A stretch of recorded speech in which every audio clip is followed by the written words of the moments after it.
ആളുകൾ ചോദിക്കാറുണ്ട്, എത്ര എടുത്താലും തീരാത്ത ലീഗിന്റെ ഈ ഖജനാവ് ഏതാണ്? ഒരാൾ പറഞ്ഞല്ലോ, ലീഗ് ചന്ദ്രിക വീക്കിൽ നിർത്തി, ഇനി 7 കൊല്ലം കൂടി ഇങ്ങനെ പോയാൽ ചിലപ്പോ ചന്ദ്രിക പത്രം ആദായ വിലക്ക് ലീഗ് വിൽപ്പനയ്ക്ക് വെക്കുമെന്നൊരു വിദ്വാൻ പ്രവചിച്ചിട്ട് 8 മാസേ ആവുന്നുള്ളൂ. അതിനുശേഷമാണ് ലീഗ് ഹദിയ വിരിച്ചത്, അതിനുശേഷമാണ് യൂത്ത് ലീഗ് ധോത്തി ചലഞ്ച് വിരിച്ചത്, അതിനുശേഷമാണ് 22 ദിവസം കൊണ്ട് 11 കോടി രൂപ ഇതിനകം പിരിച്ചു കഴിഞ്ഞത്.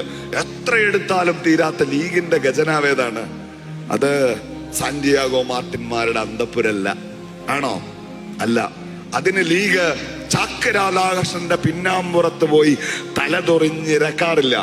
ലീഗ് അങ്ങനെ ചോദിക്കുമ്പോ അരവയർ പട്ടിണിയിലും കാലിക്കീശയുള്ളപ്പോഴും ഇങ്ങനെയുള്ള ലീഗിന്റെ ആവശ്യങ്ങൾക്ക് വേണ്ടി മടിയേതുമില്ലാതെ വാരിക്കോരി കൊടുക്കുന്ന പ്രിയപ്പെട്ട പ്രസ്ഥാനത്തെ സ്നേഹിക്കുന്ന മനുഷ്യരുടെ കാലിക്കീശയാണ് ഇന്ത്യൻ യൂണിയൻ മുസ്ലിം ലീഗിന്റെ ഒരിക്കലും പറ്റാത്ത ഖജനാവെന്ന് അഭിമാനത്തോടെ നമ്മൾ പ്രഖ്യാപിക്കുന്ന ദിനരാത്രങ്ങളിലൂടെ കടന്നു പോകുമ്പോ കൈയടിച്ചാൽ മാത്രം പോരാ, പങ്കെടുത്താത്തവർ പങ്കെടുക്കണം.